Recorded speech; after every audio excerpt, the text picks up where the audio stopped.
থেকে সিনিয়র প্রজন্ম তারা তাকে দেখেছেন, অনেকে তাকে দেখেনি, তাই না? প্রেসিডেন্ট জিয়াউর রহমান বাংলাদেশের স্বাধীনতা ঘোষণা করেছিলেন।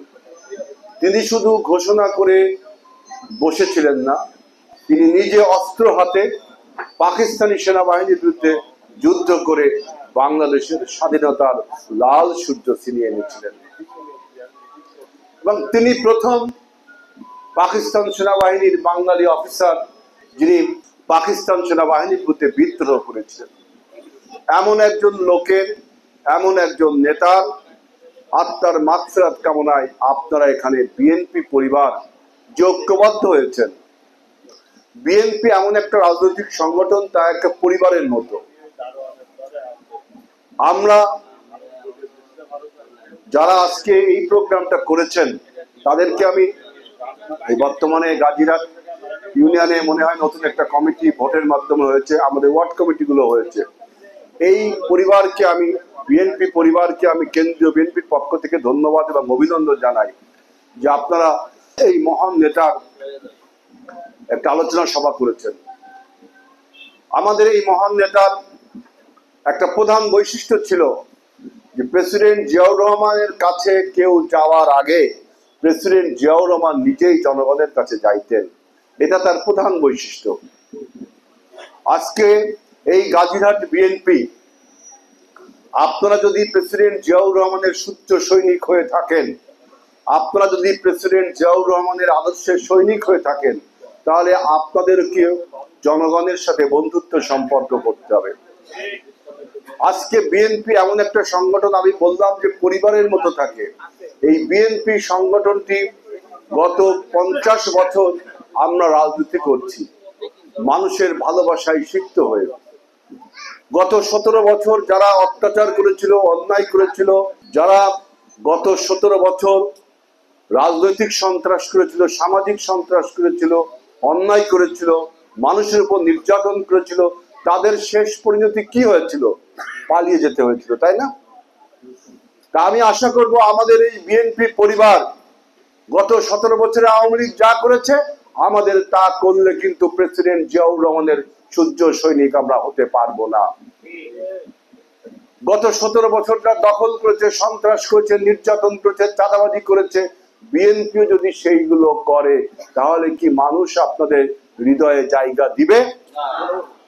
দেখেছেন গত 17 বছর প্রেসিডেন্ট জিয়াউর রহমানের নাম ভুলিয়ে দেওয়ার জন্য কত অপচেষ্টা হয়েছে। ঢাকা বিমানবন্দরের সাইনবোর্ডটি খুলে ফেলা হলো, বিভিন্ন জিয়াউর রহমানের বিলবোর্ড খুলে ফেলা হলো, কিন্তু জিয়াউর রহমানের নাম কি মানুষের হৃদয় থেকে মুছে ফেলতে পেরেছে?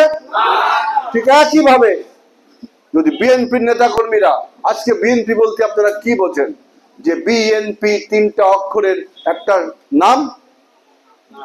বিএনপি তো আর দেখা যায় না, দেখা যায় লেখা বিএনপি। বিএনপি বলতে আপনারা কি বোঝেন? এই যে আমরা যারা এই পাশে বসে আছি, এই যে আমাদের এই যে স্টেজে, আমরাই তো বিএনপি নাকি? তো আমাদের চরিত্রের উপর নির্ভর করে, আমাদের কর্মের উপর নির্ভর করে, আমাদের কাজের উপর নির্ভর করে বিএনপি আসলে কেমন দল, তাই না? আপনি যদি এলাকায় আওয়ামী লীগের মতো সন্ত্রাস করেন, আপনি যদি এলাকায় আওয়ামী লীগের মতো চাঁদাবাজি করেন, ঠিক আওয়ামী লীগ যা করেছিল আপনিও যদি তাই করেন, তাহলে মানুষ আপনাকে হৃদয়ে কি জায়গা দিবে? প্রেসিডেন্ট জিয়াউর রহমান আজ থেকে 44 বছর আগে মারা গেছেন। কত ষড়যন্ত্র হয়েছে, তারপরেও তার কর্ম এবং কৃতির জন্য মানুষ তাকে মনে রাখে, মানুষ তাকে শ্রদ্ধা করে। কোন স্ট্যাচু বানিয়ে, কোন ভাস্কর্য বানিয়ে, কোন মূর্তি বানিয়ে প্রেসিডেন্ট জিয়াউর রহমানের প্রতি শ্রদ্ধা দেখানোর কোনো প্রয়োজন হয় না, কারণ মানুষের অন্তরে প্রেসিডেন্ট জিয়াউর রহমানের কর্ম এবং কাণ্ড মানুষ মনে রাখে। আজকে বাংলাদেশের অর্থনীতির যে প্রধান আপনার চালিকা শক্তি বৈদেশিক মুদ্রা, সেই বিদেশি মুদ্রা আসে আমাদের গার্মেন্ট সেক্টর থেকে। সেই গার্মেন্ট সেক্টরের রূপকার ছিলেন প্রেসিডেন্ট জিয়াউর রহমান। তিনি যখন ইউরোপ এবং আমেরিকা গিয়েছিলেন, তিনি দেখেছেন যে সেখানে মানুষ আমাদের মতো দেশ থেকে এইসব জামা, প্যান্ট, শার্ট কিনে। প্রেসিডেন্ট জিয়াউর রহমান তখন তাদের বললেন যে আমাদের দেশও তো এইগুলো বানাতে পারে, আপনারা আমাদের কাছ থেকে কিনবেন না কেন? তাদেরকে তিনি কনভিন্স করলেন। এরপরে বাংলাদেশে এসে আমাদের যে সমস্ত আমরা যারা টেইলরিং বা দর্জির দোকান করেন তাদেরকে বললেন যে সব জামা কাপড় তো বানাতে পারেন আপনারা। তখন তিনি একটা ফ্যাক্টরি তৈরি করলেন ব্যাংকের থেকে লোন দিয়ে, তাদেরকে লোন দিলেন প্রেসিডেন্ট জিয়াউর রহমান যে আপনারা ফ্যাক্টরি বানান। সেই ফ্যাক্টরি করে গার্মেন্টস রপ্তানি করলেন বিদেশে। আজকে বাংলাদেশের এই ৪৪ বছর পর বাংলাদেশে গার্মেন্টসের প্রধান আয়। অতএব জিয়াউর রহমানের কাজের উপর বাংলাদেশের অর্থনীতি নির্ভর করছে। আজকে বিদেশে আমাদের যে ভাইয়েরা যায়, যে আমাদের বিদেশে কাজ করে আপনাদের জন্য টাকা পাঠায়, এইটা হলো আমাদের দ্বিতীয় বৃহত্তম বৈদেশিক মুদ্রা আয়। অর্থাৎ প্রেসিডেন্ট জিয়াউর রহমান বাংলাদেশের অর্থনীতির চালিকা শক্তি করেছেন। তিনি যখন মধ্যপ্রাচ্যে এবং আরব দেশসমূহে গেছিলেন, তিনি আরব দেশের রাষ্ট্রপ্রধানদের রাজাদের বন্ধু ছিলেন। তিনি যখন গিয়েছিলেন তিনি বললেন যে আমাদের দেশের লোকরা দক্ষ শ্রমিক, তাদেরকে আপনারা কাজে লাগান। তখন প্রথম ট্রায়াল বেসিসে তিনি ওমান বা কাতারে ৬,০০০ কর্মী পাঠায়। তারপরে আজকে বাংলাদেশের হাজার হাজার লক্ষ লক্ষ কোটি কোটি মানুষ সারা বিশ্বে ছড়িয়ে পড়ে, কর্মমুখর পৃথিবীতে ছড়িয়ে পড়ে এবং আমাদের এখানে বৈদেশিক মুদ্রা পাঠায়। এটা হলো বাংলাদেশের দ্বিতীয় বৃহত্তম আয়। অর্থাৎ প্রেসিডেন্ট জিয়াউর রহমান কাজ করেছিলেন বিধায় মানুষ তাকে মনে রাখে। আপনি তার সাইনবোর্ড ভেঙে, তার মূর্তি ভেঙে, তার ভাস্কর্য ভেঙে তার মন থেকে, মানুষের মন থেকে তার নাম সরাতে পারেননি।